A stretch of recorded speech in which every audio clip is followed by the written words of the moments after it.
Hello friends, it's me, Nick, back from New Zealand. Here's a video that none of you asked for, but I'm going to foist it on you anyway. The reason I'm doing this video is because this morning one of the tech nerds on YouTube that I follow, TECHMOAN, who does old technology, I love that shit, he did a video on the Aiwa Series 22, which is a stereo I happen to have. So I just thought I'd do another video, just continuing on what he said.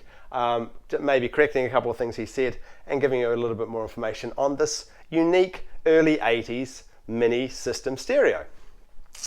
As you might remember, I have a little music room here in my house. Just got records and speakers, and I just sit here and listen to my records and speakers.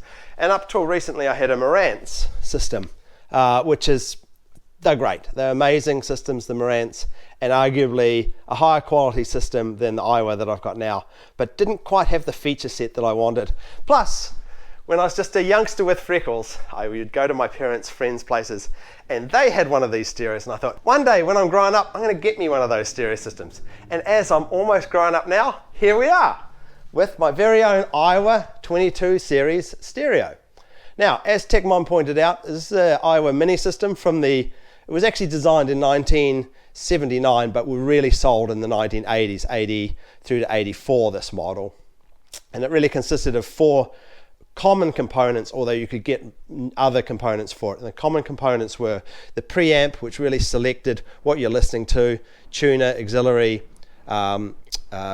turntable or tape deck, and it provided a bunch of features like it had a pass-through so that the tape deck could listen to any of the other things, or you could also play multiple things at once. Quite advanced for the time.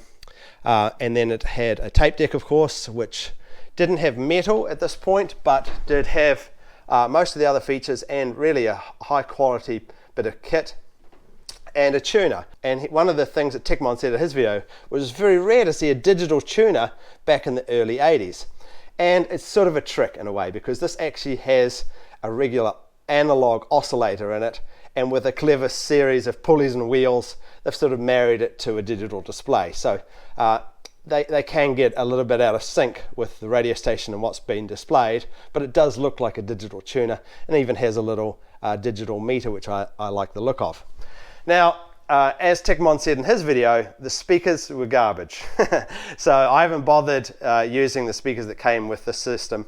They're just little speakers that even with 1 amp, they quickly got blown out. What I've done here is something special. I've actually added a second amp because I've got more modern speakers, just Wharfedales in the front and Wharfedales in the back. And they're 100 watt, 6 ohm speakers, which really have a decent amount of clarity and bass oomph. So in this little room, you can really feel the music. And one of the things I like about this music room is that I like how I can hear the music, how I can feel the music, you can really feel it in your chest, but you can also see the music. And that's what I like about the Aiwa 22 system. I always loved the flashing lights. And there's a lot of flashing lights here, but it doesn't overdo it. You can see a VU meter on the tape deck, which is pretty classic for 80s stereos, which is great.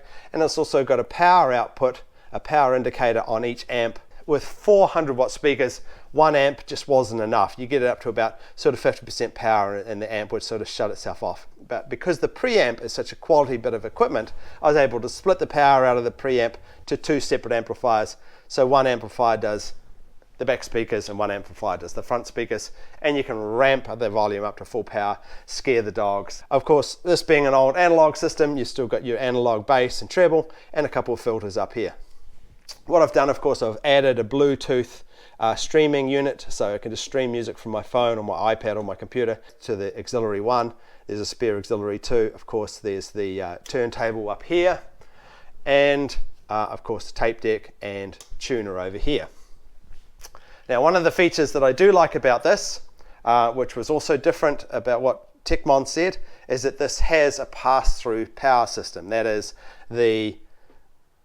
if you look in the back, there's the power in, and in the US and most of the rest of the world, there's also a power out. So when you turn off the power on the preamp, it turns off the power on everything else. And so one switch powers up everything, including the turntable. Very easy to use. The other big difference with the one that TECHMOAN showed was this has got the standard speakers front and back for both amplifiers and the back as well. And if you look in the back how I've done mine, one of the features I like is that this has the tape monitor feature on it. These old amplifiers have a tape monitor so that whatever you're running through the preamp can be sent to the tape to be recorded whenever you like. And using that feature, I was able to take that feed into the modern spectrum analyzers and then back up to the tape again, something it's very difficult to do with a modern amp. So yeah, these spectrum analyzers, which are also featured on TECHMOAN's videos earlier on, I've got white for the left side and green for the right side, just add to the visual effect of listening to my music. But yeah, this system, I just love the system, particularly at night with the lights off, the power meters and the VU meters, and of course the spectrum analyzers all dancing, just really adds something to the enjoyment of the music, whether it's vinyl or over the radio or streaming over the Bluetooth.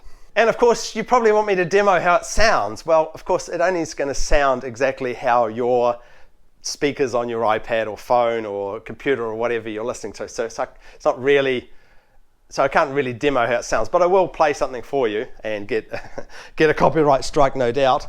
I'll put it on auxiliary, and I'll just I'll turn up the music here.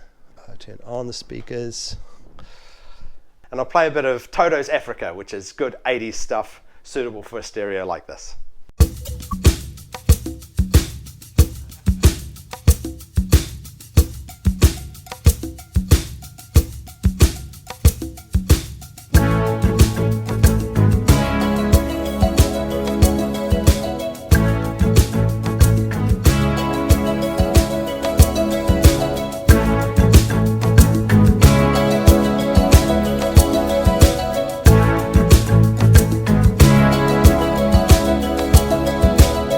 Hear the drums echoing to.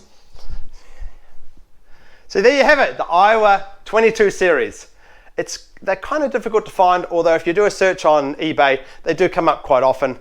Some of the pots need a little bit of greasing, and some of the capacitors need replacing.